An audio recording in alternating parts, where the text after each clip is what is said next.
This is KGW News at Sunrise. Good morning, and thank you for joining us on your Saturday. I'm China Green. Let's check in with Daisy Caballero for a quick look at our forecast. Good morning, Daisy. Hey, good morning, China, and good morning to all of our viewers. If you guys have not gone out yet or plan to within the next few hours, it's going to be a good idea to bring a rain jacket or an umbrella because it is officially coming down. It is 50 degrees here in the Portland metro area. Those winds coming up from the south-southwest at right about 18 miles an hour, and they will really just continue to get gustier and gustier later this day and also for tomorrow as well. But we're also talking some snow in the Cascades. We've already seen yesterday, we saw 17 inches of fresh new snowpack. We're expecting to see an additional 18 inches with the system that is coming our way for today. It is 29 degrees out in Timberline. So again, a lot to talk about, especially if you're going to be outdoors today. Current temperatures right now, 45 out in Happy Valley, 47 in Westland, King City, 49 in Sherwood and Hillsborough as well. And we're looking at those below freezing temperatures over east, 31 degrees for Baker City. This is what your weekend will be looking like. Again, more of that rain and wind is in the forecast, but we are actually going to start to warm up. Our daytime lows are actually going to be in the 50s. We'll talk about when that's happening coming up. Daisy, thank you. And officials are warning people on the coast and coast range to be prepared for high winds and landslides throughout the weekend. In fact, we've already heard of one trouble spot. Rocks came down on Highway 6 late last night near Lee's Camp in the Coast Range. ODOT says the lanes are now clear, but use caution if you're traveling through that area or any other prone to landslides. In your national headlines this morning, lawsuits against former President Donald Trump brought by some Capitol Police officers and Democrat lawmakers can move forward. An appeals court panel rejected Trump's bid to dismiss the cases. He tried to claim that presidential immunity would shield him from liability in the riot at the Capitol on January 6th. But the judges left the door open for Trump to continue to fight the cases, which could go to the full appeals court or the Supreme Court. Trump is set to speak with supporters in Iowa later today. And the U.S. House made history yet again Friday, ousting Republican Representative George Santos of New York. The overwhelming vote included 105 Republicans supporting his expulsion. The move is set to kick off a competitive race for his replacement.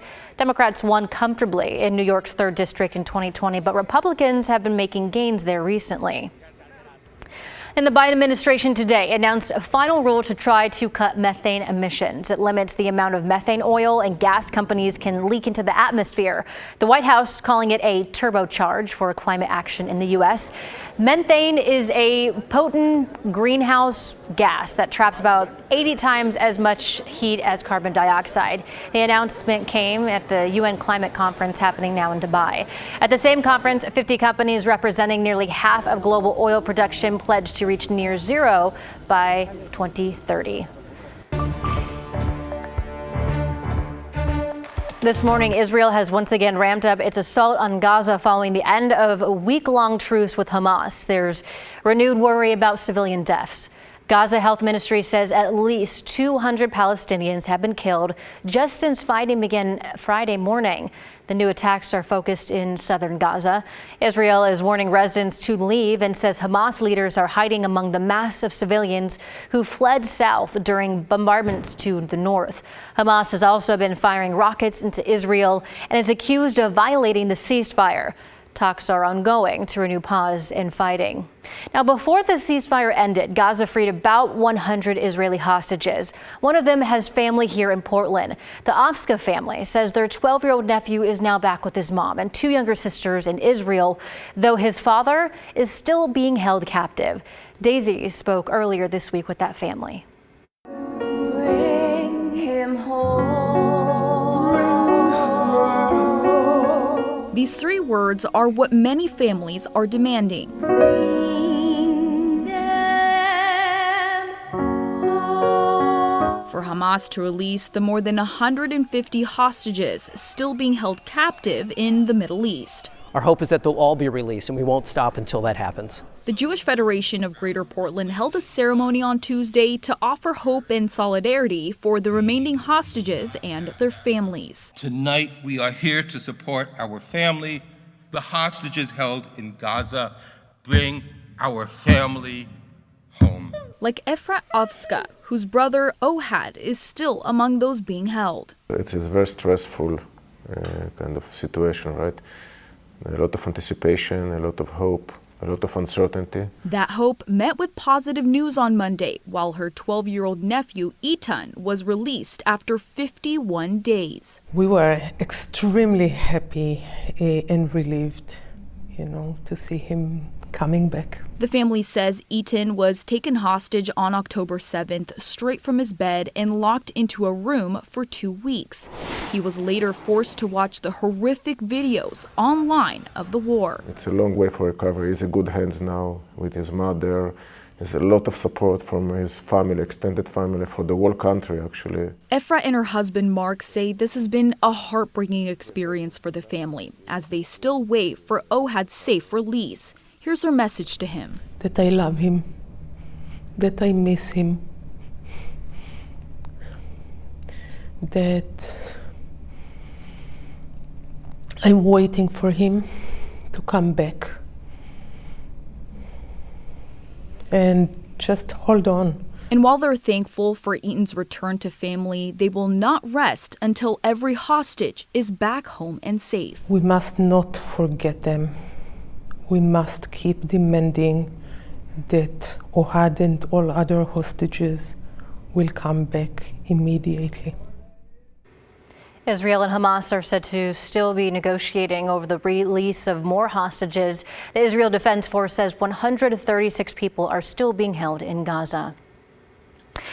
There's been an arrest in the September death of a 15-year-old high school student who Portland police now confirm overdosed from fentanyl. A 20-year-old man has been charged with supplying the deadly pill. Federal documents show 2 15-year-olds and a 13-year-old bought pills that they thought were oxycodone, but those pills were counterfeit and contain fentanyl. Police were able to track the sale of these pills back to 20-year-old Nazar Verton. Documents show that he communicated with the teens through Instagram and text messages. Investigators found photos on the suspect's phone showing blue pills stamped with M30. Police say it can be difficult to track down dealers and suppliers, but in this case, it was different. Oftentimes, especially when you have a dead child that you're investigating, people will offer information that they may not otherwise offer. So it's a combination of talking to people and using some of our investigative techniques. Fortunately, the 15-year-old is not the only child who overdosed this year in Portland. Police say they are working to make arrests in at least 10 other child overdose cases. And NBC got an exclusive access with the DEA to find out just what it takes to bring fentanyl dealers to justice. Ken Delanian has the inside look. It began with the death of a 20-year-old mom just a month after her baby boy's first birthday. The estranged boyfriend FaceTimed me. Told me she was not moving. Another American lost to the scourge of fentanyl. And what did the police tell you about what they learned shortly afterwards? Well, the police just told me that it was an overdose. Law enforcement couldn't save Diamond Lynch, but they could seek justice for her. We have something we call OD justice. Ann Milgram is the DEA administrator. We're getting photos every day. Her agency partnered with local law enforcement. Their goal? To stop the traffickers and the source of supply, stop every single part of that supply chain that killed Diamond Lynch and also is killing other Americans. They started with her cell phone. Everybody has a cell phone in their pocket, and that basically means everyone has a drug dealer in their pocket. Much of the dealing done out in the open. The fentanyl that's killing Americans are being sold on Snapchat, on TikTok, Facebook, Marketplace, Instagram, openly, and on the open media. From text and Instagram messages, they found the people who sold Diamond the pills. One of them seen here brazenly flashing handfuls of money. They've since been convicted and sentenced to lengthy prison terms. From there, investigators went higher. We expanded our investigation and identified each rung of the fentanyl supply network. Tracing their cell phones and Instagram messages to find the people who supplied the dealers with the deadly drug.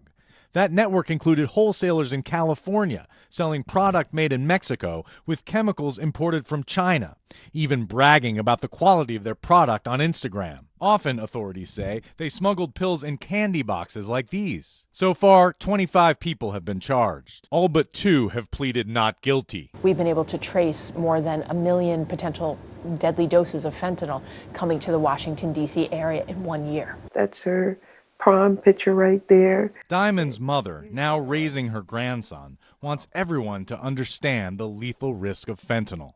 Definitely one pill can kill. It's chemical warfare on American citizens, period. A tragic death brings a measure of justice. Ken Delanian, NBC News, Washington.